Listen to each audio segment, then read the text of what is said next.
নমস্কাৰ বন্ধুসকল, welcome to my YouTube channel Assam career latest. পুনৰ স্বাস্থ্য বিভাগৰ ফালৰ পৰা নতুনকৈ পোষ্ট মুকলি কৰি দিয়া হৈছে 2025 বৰ্ষৰ কাৰণে।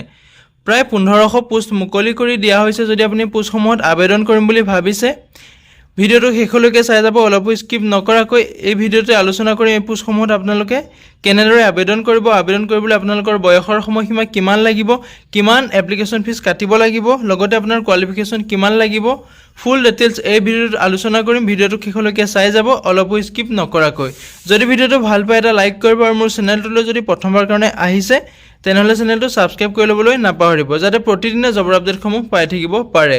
লগতে ভিডিঅ'টো সকলো বন্ধু বান্ধৱীলৈ শ্বেয়াৰ কৰি দিব, যাতে সকলোৱে জবৰ আপডেটসমূহ পাই থাকিব পাৰে।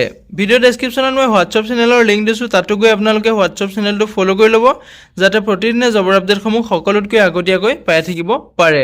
ইয়াতে দেখিবলৈ পাইছে NHM ৰিক্ৰুটমেণ্ট 2025ৰ ফালৰ পৰা নতুনকৈ পোষ্ট মুকলি কৰি দিয়া হৈছে। 1479টা পোষ্ট মুকলি কৰি দিয়া হৈছে 2025 বৰ্ষৰ কাৰণে। যিহেতু স্বাস্থ্য বিভাগৰ ফালৰ পৰা বহুতেই ভাল সুবিধা আহিছে, সুযোগ আহিছে, এই সুবিধা সুযোগটো নেহেৰুৱাব। যদি আপুনি আবেদন কৰিম বুলি ভাবিছে, ভিডিঅ' ডেছক্ৰিপশ্যনতে মই আবেদন কৰাৰ লিংক দিম, তাতে গৈ আপুনি আবেদন কৰি ল'ব পাৰিব। এই পোষ্টসমূহত অনলাইন মাধ্যমেৰে আপুনি আবেদন কৰিব পাৰিব। ইয়াতে ফুল ডিটেইলছটো কৈ যাম, ভিডিঅ'টো চাই যাব, অলপো স্কিপ নকৰাকৈ। যদি ভাল পায় এটা লাইক কৰিব, আৰু মোৰ চেনেলটোলৈ যদি প্ৰথমবাৰ কাৰণে আহিছে তেনেহ'লে চেনেলটো ছাবস্ক্ৰাইব কৰি ল'বলৈ নাপাহৰিব, যাতে প্ৰতিদিনে আপুনি এই ধৰণৰ জবৰ আপডেটসমূহ পাই থাকিব পাৰে। ইয়াতে NHM ৰিক্ৰুটমেণ্ট 2025ৰ যিটো ডিটেইলছ আছে, ডিটেইলছটো হৈছে আপোনাৰ ভেকেঞ্চিটোৰ নাম হৈছে স্বাস্থ্য বিভাগ ভৰ্তি 2025, অৰ্গেনাইজেশ্যনটোৰ নেম হৈছে হেল্থ ডিপাৰ্টমেণ্ট SGPGI। ইয়াতে আপোনাৰ পোষ্ট নেমসমূহ হৈছে nursing officer, junior account officer, technical officer, nuclear medicine technologist, store keeper, medical social service officer, senior administrative assistant, stenographer, CSSD assistant, draftsmen, hospital attendant GEEI, OTT assistant, এই ধৰণৰ আপুনি পোষ্টসমূহ দেখিবলৈ পাব। Grade 3, grade 4 লেভেলৰ পোষ্টসমূহ দেখিবলৈ পাব। যদি আপুনি এই পোষ্টসমূহত ইণ্টাৰেষ্টেড হয়, এলিজিবল হয়, আবেদনসমূহ কৰি ল'ব পাৰিব। ভিডিঅ' ডেছক্ৰিপশ্যনতে মই আবেদন কৰাৰ লিংক দিছোঁ, তাতে গৈ আপুনি আবেদন কৰি ল'ব পাৰিব। লগতে ভিডিঅ' ডেছক্ৰিপশ্যনত মই অফিচিয়েল ৱেবছাইটৰ লিংক দিছোঁ, তাতো গৈ আপুনি ন'টিফিকেশ্যন নিজে চেক আউট কৰি ল'ব পাৰিব। যদি আপুনি আবেদন কৰিম বুলি ভাবিছে, আবেদনো কৰি ল'ব পাৰিব। ইয়াতে টোটেল পোষ্টটো আপুনি গম পাইছে, যিহেতু 1479টা পোষ্ট মুকলি হৈছে। যদি আপুনি পোষ্টসমূহত এপ্লাই কৰিম বুলি ভাবিছে, অনলাইন মাধ্যমেৰে আবেদনসমূহ কৰিব পাৰিব। ইয়াতে who can apply, all India male female candidate apply কৰিব পাৰিব। ভাৰতৰ সকলো পুৰুষ মহিলাই পোষ্টসমূহত আবেদন কৰিব পাৰিব। ইয়াতে বয়সৰ সময়সীমাটো দিয়া আছে। এই পোষ্টসমূহত আবেদন কৰিবলৈ আপোনাৰ বয়সৰ সময়সীমা কিমান লাগিব, মিনিমাম বয়সটো আপোনাৰ দিয়া আছে 18 বছৰৰ পৰা এই পোষ্টসমূহত আবেদন কৰিব পাৰিব। লগতে আপোনাৰ মেক্সিমাম বয়সটো 40 বছৰলৈকে আপুনি আবেদন কৰিব পাৰিব।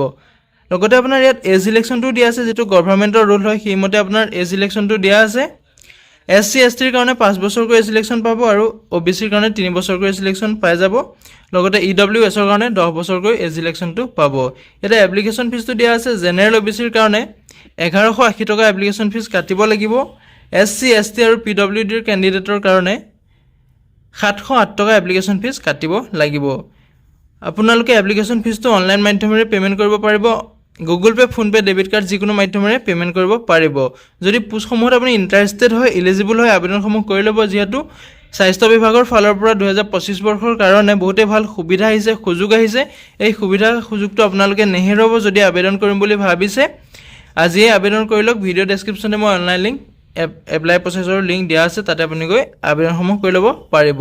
ইয়াতে চিলেকশ্যন প্ৰচেছটো হৈছে, ফাৰ্ষ্টতে আপোনাৰ এটা অনলাইন টেষ্ট কৰিব, তাৰপিছত আপুনি স্কিল টেষ্ট কৰিব। ইয়াত কোনো ধৰণৰ এক্সাম নহয়, কোনো ধৰণৰ ৰানিং নহয়। আপুনি পোষ্টসমূহত এপ্লাই কৰিলে, যিহেতু চিলেকশ্যন প্ৰচেছটো আপোনাৰ অনলাইন এটা টেষ্ট কৰিব, তাৰপিছতে আপোনাৰ স্কিল টেষ্টসমূহ কৰিব। যিটো পোষ্টৰ কাৰণে যিটো টেষ্ট লাগে, সেই টেষ্টসমূহ আপোনাক কৰিব।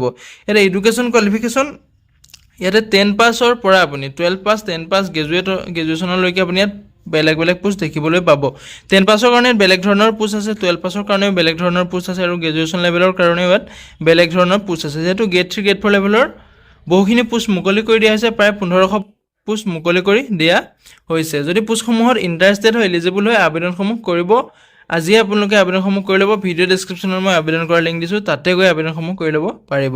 ইয়াতে ইম্পৰ্টেণ্ট ডকুমেণ্ট, আপুনি আবেদন কৰাৰ সময়ত কি কি ডকুমেণ্ট লাগিব, ইয়াতে পাছপৰ্ট চাইজ ফটোগ্ৰাফ লাগিব, ছিগনেচাৰ লাগিব, আধাৰ কাৰ্ড লাগিব, এডুকেশ্যন চাৰ্টিফিকেট লাগিব, কাষ্ট চাৰ্টিফিকেট লাগিব, আৰু এটা বয়সৰ প্ৰমাণপত্ৰ লাগিব।